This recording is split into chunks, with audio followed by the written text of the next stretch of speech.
Doctor Sudhir YouTube channel में आपका स्वागत है। आईटीआई का जो सब्जेक्ट है एम्प्लॉयबिलिटी स्किल, उसी के 5वें क्लास में को लेकर हम हाजिर हो गए हैं।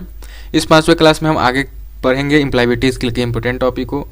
इसके पिछले क्लास में हमने खुद के बारे में जानने के तत्वों पर हमने कंप्लीट किया था, जिसमें योग्यता, रुचि और मेधा को समझा था। मेधा क्या होता है। आज हम क्या करने वाले हैं, पढ़ने वाले हैं यहाँ पर चरित्र के 6 स्तंभ। ठीक है, ये भारत स्किल में जो बुक है उसी से इम्पोर्टेंट टॉपिक हम चला रहे हैं। वैसे इंपॉर्टेंट टॉपिक जो आपके उस टॉपिक से एग्जाम में क्वेश्चन आते हैं और साथ ही साथ आपके फ्यूचर में भी महत्वपूर्ण होंगे, इंपॉर्टेंट होंगे फ्यूचर के लिए भी। ठीक है, तो वही चरित्र के जो 6 स्तंभ है कौन कौन से होते हैं उसी के बारे में आज जानेंगे। चरित्र हम पिछली क्लास में बहुत ही अच्छा से समझाए थे कि चरित्र होता क्या है। अगर आपने वो वीडियो नहीं देखा है तो जाकर देख लीजिए, जिससे कि आपको समझ में आ जाए चरित्र क्या होता है। आज हम चरित्र के 6 स्तंभ को पढ़ने वाले हैं। 5वां क्लास है, अभी तक 4 वीडियो बन चुका है, उसको अभी तक नहीं देखे हैं जाइए, प्ले लिस्ट नीचे मिल जाएगा, डिस्क्रिप्शन में लिंक मिल जाएगा प्ले लिस्ट का, वहाँ से जाकर डाउनलोड करिए।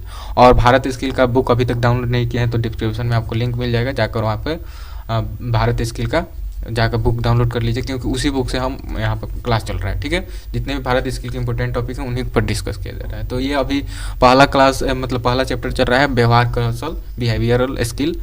ये आज लास्ट वीडियो है उस चैप्टर का। अभी तक 4 वीडियो बन गया है, 5वां है और लास्ट यही रहेगा। उसके बाद हम कल क्या करेंगे, कम्युनिकेशन स्किल चालू कर देंगे, दूसरा चैप्टर। ठीक है, एम्प्लॉयबिलिटी स्किल का ये पहला चैप्टर चल रहा है अभी, बिहेवियरल स्किल आज कंप्लीट हो जाएगा और कल हम क्या करेंगे, कम्युनिकेशन स्किल का स्टार्ट कर देंगे। ठीक है, लगभग आपका 15 से 16 वीडियो बनेगा जिसमें आपका एम्प्लॉयबिलिटी स्किल कंप्लीट हो जाएगा। ठीक है, तो चलिए हम क्या करते हैं, चरित्र के 6 स्तंभ कौन कौन से हैं उसको आज देख लेते हैं।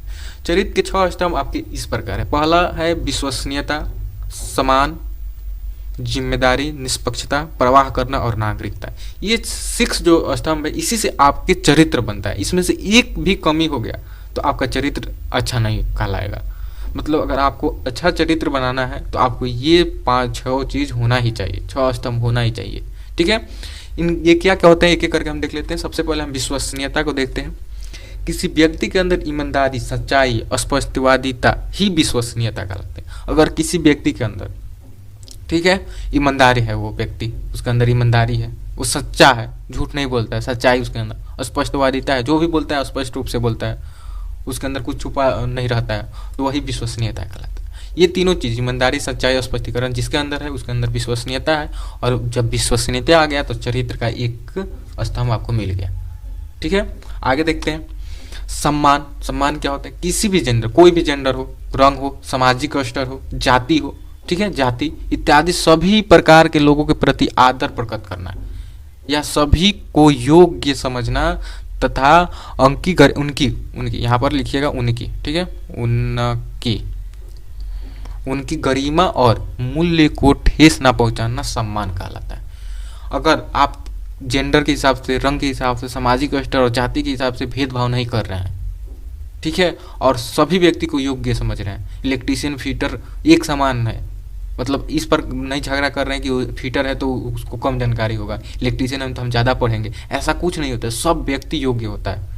आप इलेक्ट्रीशियन कर रहे हैं तो वैसा आपके अंदर चीज़ होगा जो फीटर वाले के पास नहीं होगा, और फीटर वाले के पास ऐसा कोई स्किल होगा जो आपके पास नहीं होगा। तो इसलिए सबको योग्य समझा जाता है और कोई भी भेदभाव नहीं किया जाता है। क्या किया जाता है, सम्मान दिखाया जाता है। तो जेंडर, रंग, सामाजिक स्तर, जाति के अंदर आप आदर भाव प्रकट कर रहे हैं, सब किसी को योग्य समझ रहे हैं, उनकी गरिमा को समझ रहे हैं, किसी को ठेस नहीं पहुंचा रहे हैं, उसके वैल्यू कर रहे हैं, सम्मान कर रहे हैं, तो यही आपके अंदर सम्मान आ गया। ये क्या है, चरित्र का दूसरा स्तंभ है। तो पहला विश्वसनीयता आ गया, दूसरा सम्मान आ गया। ठीक है, ये चरित्र का स्तंभ है। चलिए आगे देखते हैं। तीसरा है जिम्मेदारी। जिम्मेदारी में क्या आता है, उत्तरदायित्व निभाना, ठीक है, नियंत्रण में रह पाना, लक्ष्य तय करना, आत्मनिर्भर होना, सक्रिय होना, दृढ़ता, चिंतन करना और प्रगति के लिए निरंतर प्रयास करना, वो जिम्मेदारी कहलाता है। अगर आप आईटीआई कर रहे हैं तो आपके अंदर ये जिम्मेदारी है, आपका उत्तरदायित्व ये है कि आप अच्छे से क्लास करें, नियंत्रण में हमेशा जो भी काम करें नियंत्रण में होकर करें।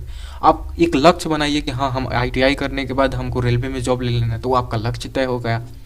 आत्मनिर्भर बने, मतलब अगर आप टीचर से पहले आप क्या कीजिए, जो भी आपको पढ़ाना हो कल के क्लास में आज ही पढ़ लीजिए, जिससे कि कल जाकर आपको समझने में आसानी हो। टीचर कोई चीज़ नहीं बता रहे हैं तो उसको आप खोजबीन कीजिए, आत्मनिर्भर बनिए। सक्रिय होना, हमेशा आप क्या एक्टिव रहिए, कुछ भी कराया जा रहा है उसमें आप रोल लीजिए, अपना अहम भूमिका निभाइए, दृढ़ता रहिए, चिंतन कीजिए। चिंतन करने का मतलब देखिए, एक पॉजिटिव होता है, निगेटिव है। चिंतन आप पॉजिटिव रूप से करिए, ठीक है, तो आप क्या होगा, प्रगति आपका निरंतर होते रहेगा, ठीक है। तो यही जिम्मेदारी में आता है, और ये भी उत्तरदायित्व निभाना, नियंत्रण में रहना, लक्ष्य तय करना, ये सभी चीज़ें आ जाती है। तो आपके अंदर चरित्र के जो 6 स्तंभ है उसमें से एक जिम्मेदारी भी आ गई, तो ये तीनों आपके अंदर आ गया, ठीक है। ये तीनों चीज़ें अगर आपके अंदर ईमानदारी है, सच्चाई है, स्पष्टवादिता है, तो पहला आ गया चरण विश्वसनीयता। आप सभी जेंडर को, रंग को, समाज को, जाति को एक समान देख रहे हैं, सबको योग्य समझ रहे हैं, उनकी गरिमा का ख्याल रख रहे हैं, ठेस किसी को नहीं पहुंचा रहे हैं, तो सम्मान आपके अंदर आ गया। चरित्र के दूसरा जो स्तंभ है वो आ गया आपके अंदर, जिम्मेदारी, उत्तरदायित्व निभा रहे हैं, नियंत्रण में रह रहे हैं, लक्ष्य प्राप्त तय करना चाहते हैं, तो ये आपके तीसरा में आ गया। और भी जो भी इसमें है, तो ये जिम्मेदारी चरित्र का तीसरा आ गया आपके अंदर स्तंभ। चलिए अब चौथा देख लेते हैं। चौथा है निष्पक्षता। निष्पक्षता क्या होता है? सभी तथ्यों को जांच करें और जांचने और सभी पहलुओं को समझने के पश्चात निष्पक्ष रूप से निर्णय लेना। निष्पक्षवाद मतलब होता है कि जैसे देखिए, मान लीजिए अभी हम टीचर हैं, इंस्ट्रक्टर हैं, क्लास में गए, कोई हमारा होनहार मतलब कि रिलेटिव स्टूडेंट है, किसी से झगड़ा हो गया, तो ऐसा नहीं कि आपका रिलेटिव गलती कर रहा है तो उसको आप बढ़ावा देंगे, उससे नहीं, उसको सज़ा नहीं दे रहे हैं, तो ये आपकी निष्पक्षतावाद में नहीं आता है। मतलब कि सबको एक समान देखिए, सब कोई आपका स्टूडेंट है, कोई वहाँ पर रिलेटिव नहीं है। उसी प्रकार जो गलती करता है वो दोषी होता है, उसको सज़ा दीजिए। उसमें रिलेटिव किसी को न देखिए कि हमारा अच्छा दोस्त है तो गलती करता है, क्या क्या बात है, तो वही आपके अंदर निष्पक्षता खत्म हो जाएगी। मतलब चरित्र का ये स्तंभ आपके पास ही नहीं रहेगा, तो चरित्र आपका अच्छा नहीं कहलाएगा, ठीक है। तो निष्पक्षतावाद मतलब होता है जो भी फैसला दें पूरा अच्छा से दें, निष्पक्ष रूप से दें, किसी से पक्षपात ना करते हुए निर्णय ना दें, ठीक है, दोषी को ही सजा दें। चलिए आगे देखते हैं। परवाह करना, ये क्या है? मुश्किल समय में अन्य लोगों के प्रति सहानुभूति, करुणामय और दया का भाव व्यक्त करना परवाह कहलाता है। परवाह करने का मतलब हुआ कि आप अपने घर पर माता पिता की परवाह कीजिए, अपने छोटा भाई उसका परवाह कीजिए, आगे चलकर आपका शादी होगा, बच्चे होंगे, उनका परवाह करना। ये परवाह करना ही, जैसे अभी हम इंस्ट्रक्टर हैं तो हमारा परवाह, आपकी परवाह करना हमारा है कि अगर आप यहाँ पर हैं तो अच्छा से पढ़ें, ठीक है, आपको ज़्यादा से ज़्यादा हम सिखाएं, यही ना हमारा परवाह करना होगा, ठीक है। तो ये आपका हो गया पांचवा, तो ये भी चरित्र का पांचवा स्तंभ है। ये चौथा स्तंभ था निष्पक्षता। और 6 है नागरिकता, ये आपका लास्ट है चरित्र का स्तंभ है। सामाजिक संपत्ति का सम्मान, न्याय का पालन, सार्वजनिक हित को देखना, पर्यावरण की रक्षा करना, देश और दुनिया के हित में विचार करना नागरिकता कहलाता है।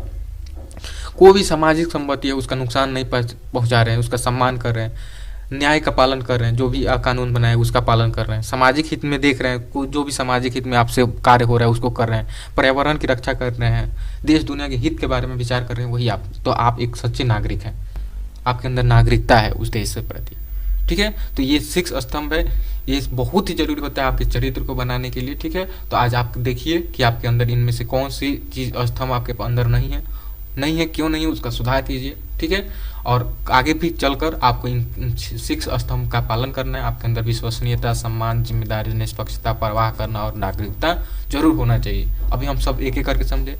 इसका नोट्स आप जरूर बना लीजिएगा, और नोट्स बनाने के बाद वो आप सेशनल में भी अच्छा नंबर प्राप्त कर सकते हैं, साथ ही साथ फ्यूचर में भी ये आपके काम आएगा, ठीक है। तो चलिए आज की क्लास में बस इतना ही रहने देते हैं। आज के वीडियो में जुड़ने के लिए बहुत बहुत धन्यवाद। आज की क्लास का PDF आपको डिस्क्रिप्शन में लिंक मिल जाएगा, वहाँ से डाउनलोड कर सकते हैं। वीडियो को लाइक कीजिए, दोस्तों के पास शेयर कीजिए, और अभी तक चैनल को सब्सक्राइब नहीं किया तो चैनल को सब्सक्राइब कीजिए। मिलते हैं कल। कम्युनिकेशन स्किल स्टार्ट करने वाले, क्या कम्युनिकेशन स्किल स्टार्ट होगा। आज पहला चैप्टर आपका बिहेवियरल स्किल कंप्लीट हो गया, कल हम नया चैप्टर स्टार्ट करने वाले हैं कम्युनिकेशन स्किल। तो आप अवश्य जुड़िएगा, क्योंकि यहाँ से आपके 2 से 3 क्वेश्चन बनेंगे बिहेवियरल स्किल से, लेकिन कम्युनिकेशन स्किल से आपके 10 क्वेश्चन बनने वाले हैं, ठीक है। तो इसलिए उसको जानना जरूरी हो जाता है। मतलब 10-8 तो बनिएगा ही, 8 वहाँ से कम्युनिकेशन स्किल से आता ही है। और कम्युनिकेशन स्किल आपके भविष्य के लिए भी बहुत ही ज़रूरी है।